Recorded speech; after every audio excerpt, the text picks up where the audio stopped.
যাদের কম শিক্ষা আছে অর্থাৎ এসএসসি বা এইচএসসি তারা কিন্তু যারা ইংলিশে দুর্বল কম টাকায় যেতে পারছেন। অর্থাৎ আপনি যেখানে জাপানের সিস্টেম হচ্ছে আপনি যত কষ্টের কাজ করবেন আপনার স্যালারি তত বেশি, যত রিস্কেবল কাজ তত স্যালারি বেশি।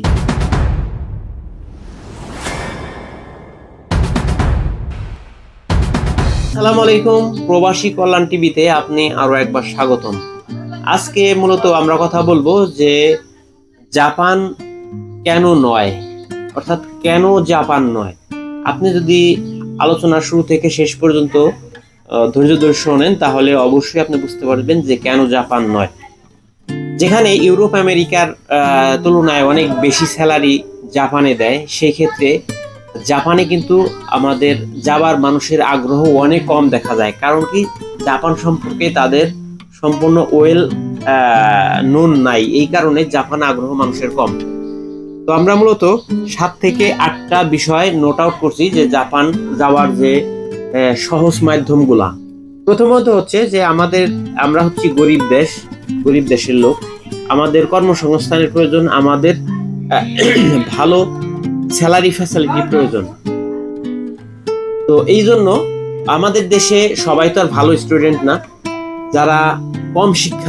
যাদের কম শিক্ষা আছে অর্থাৎ এসএসসি বা এইচএসসি তারা কিন্তু এই ভাষা শিক্ষার যে কোর্স, এই কোর্সে আপনি জাপান যাইতে পারতেছেন। তো এই ক্ষেত্রে যারা এসএসসি এইচএসসি পাস তারা যাইতে পারছেন, অর্থাৎ যাদের কম শিক্ষা তারা। আর দ্বিতীয়ত যারা ইংলিশে দুর্বল। আপনি জানেন যে ইউরোপ আমেরিকা যাওয়ার জন্য আপনাকে অনেক মেহনত করতে হয়, তারপর ভালো স্টুডেন্ট হইতে হয়, ভালো স্কোর হইতে হবে, তাহলে আপনি ওখানে এলিজেবল হবেন। আর এক্ষেত্রে জাপানের কিন্তু এই ধরনের কোনো ম্যান্ডেটরি নাই, আর কম টাকায় যেতে পারছেন। অর্থাৎ আপনি যেখানে ইউরোপে যাওয়ার জন্য আপনার 20 থেকে 25 লাখ টাকা গুনতে হচ্ছে, অথচ জাপানে যাওয়ার জন্য এই ধরনের এত বড় অ্যামাউন্ট প্রয়োজন নাই। আপনি এখানে অলমোস্ট যেই ট্রেনিং ইনস্টিটিউটে আপনি ভর্তি হবেন সেখানে 1,30,000 থেকে 1.5 লাখ, কিছু কম বেশি হইতে পারে। আর আপনি যে ওইখানে যে ইউনিভার্সিটিতে যাবেন, যেখানে ভর্তি হবেন, সেখানে 1 বছরের কোর্স দিতে হয়। এই কোর্সটার ফি আসতেছে 5.5 থেকে 6 লাখ টাকা। অর্থাৎ 6 লাখ টাকা যদি আমরা ক্যালকুলেট করি আর ওইখানে 1.5 লাখ, তার মানে 7.5 lakh, almost everything, each and everything 8 lakh টাকার মধ্যে আপনি জাপান যাইতে পারতেছেন। এখন যাবার মাধ্যম হচ্ছে আপনি যে জেলা শহরে আছেন সেই জেলা শহরে অনেক ইনস্টিটিউট আছে যারা জাপানের দক্ষ কর্মী তৈরি করে, ভাষা শিখায়। আর এটা যদি না থাকে, ঢাকা শহরে অসংখ্য ইনস্টিটিউট আছে, আপনি সেখান থেকে আপনি যেতে পারেন। বেতন কাঠামো জাপানের আপনারা জানেন যে সারা বিশ্বের জাপানের সিস্টেম হচ্ছে আপনি যত কষ্টের কাজ করবেন আপনার স্যালারি তত বেশি, যত রিস্কেবল কাজ তত স্যালারি বেশি। দিনে একরকম, রাত্রে আরেক রকম, মধ্যরাত্রে আরেক রকম। হ্যাঁ, এটাই হচ্ছে জাপানের সবচেয়ে মূল ফোকাসের বিষয়। কারণ আমরা গরিব মানুষ, আমরা যাব কাজের জন্য, টাকার জন্য। আপনি দেখেন মিডল ইস্টে যারা মানে সবচেয়ে কষ্টের কাজ করে, কনস্ট্রাকশন কাজ করে, জুন জুলাইয়ের মধ্যে রোদ্রে কাজ করে, বাহিরে কাজ করে, হার্ড ওয়ার্কার, তাদের স্যালারি সবচেয়ে কম থাকে। কিন্তু জাপানে কিন্তু সম্পূর্ণ উল্টোটা। জাপানে আপনার ওদের স্যালারি বেশি হয়। যারা হার্ড ওয়ার্ক করে, কষ্টের কাজ করে, রিস্কেবল কাজ করে, ওদের স্যালারি বেশি হয়। মধ্যরাত্রে কাজ করে, ওদের ওই ঘন্টার কাজের স্যালারি তত বেশি। শুধু তাই না, আমি দেখছি জাপানেতে আপনার যারা ওইখানকার জাপানে লোকাল কাজ করে আর যারা ফরেন কাজ করে ওদের স্যালারি সমান। অথচ এই মিডল ইস্টে প্রচুর বৈষম্য। আপনি জানেন, ইন্ডিয়াদের দেয় এরকম, বাঙালিদের দেয় একরকম, ইজিপশিয়ানদের দেয় এরকম, ওই দেশের লোকালদের দেয় একই রকম কাজ, কিন্তু একই রকমের কাজ করে, কিন্তু স্যালারির যে বৈষম্য জাপানে কিন্তু এই জিনিসটা নাই। দালালের দৌরত্ব কম। কিসের জন্য? জাপানে একটা সিস্টেমের মধ্যে দিয়ে আপনাকে যাইতে হবে। চাইলেই আপনার কাছ থেকে কেউ 5 লাখ টাকা একবারে নিতে পারবো না। কিন্তু ইউরোপ আমেরিকার জন্য প্রতারক কিন্তু ঘাটে ঘাটে বসা।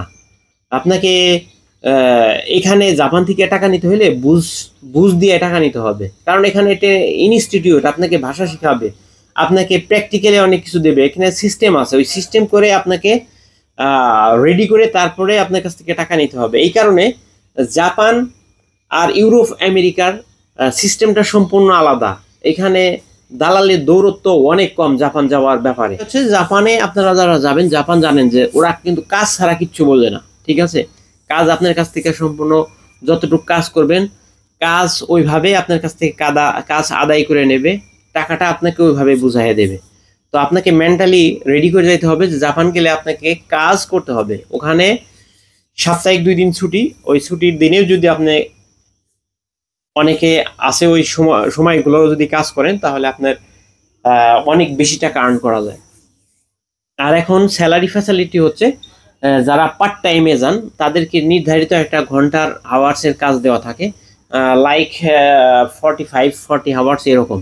তো পার ঘন্টা জাপানের স্যালারি ফ্যাসিলিটি থাকে 700-800 ইয়েন থেকে শুরু করে 1000-1200-1300 ইয়েন পর্যন্ত হয়ে থাকে। আর গভীর রাত্রে হইলে এখানে আরো বেশি হয়ে থাকে। এ হচ্ছে পার ঘন্টা এরকম কাজের সিস্টেম। তো আমরা যদি অ্যাভারেজ হিসাব করি 8 থেকে 9 হাজার বাংলা টাকা পার ডে আপনি ইনকাম করতে পারেন ওইখানে। তো এটা যদি স্যালারি হয়ে থাকে তো মান্থলি দেখা যায় যারা পার্ট টাইম জব করে তারা 1,30,000 থেকে 1.5 লাখ 1,60,000 এরকম ইনকাম করে থাকে। আর যারা ফুল টাইম জব করে তাদের স্যালারি অনেক বেশি, তাদের স্যালারি অলমোস্ট 2.5 লাখ 3 লাখ 2 লাখ এরকম স্যালারি হয়ে থাকে। তো জাপান সম্পর্কে আজকে আমি যতটুকু আশা করি আপনাদের সামনে তুলে ধরছি এটা খুবই গুরুত্বপূর্ণ। তো আশা করি আপনারা যদি জাপান রিলেটেড আরও কোনো ইনফরমেশন তথ্য চান সেক্ষেত্রে আপনারা আমাকে কমেন্ট করতে পারেন। আমি ইনশাল্লাহ চেষ্টা করব আপনাদের অ্যাজ পার পজিশনে উত্তর দেওয়ার জন্য। আর আমার প্রবাসী কল্যাণ টিভিতে আপনি যদি নতুন হয়ে থাকেন তাহলে অবশ্যই সাবস্ক্রাইব করে প্রবাসী কল্যাণ টিভির সাথে থাকবেন, পাশেই থাকবেন। আগামীকাল আবার নতুন কোনো দেশ, নতুন কোনো কাজের অভিজ্ঞতা নিয়ে আপনাদের সামনে হাজির হব। ধন্যবাদ সবাইকে আজকে পর্যন্তই। আসসালামু আলাইকুম ওয়া রাহমাতুল্লাহি ওয়া বারাকাতুহু।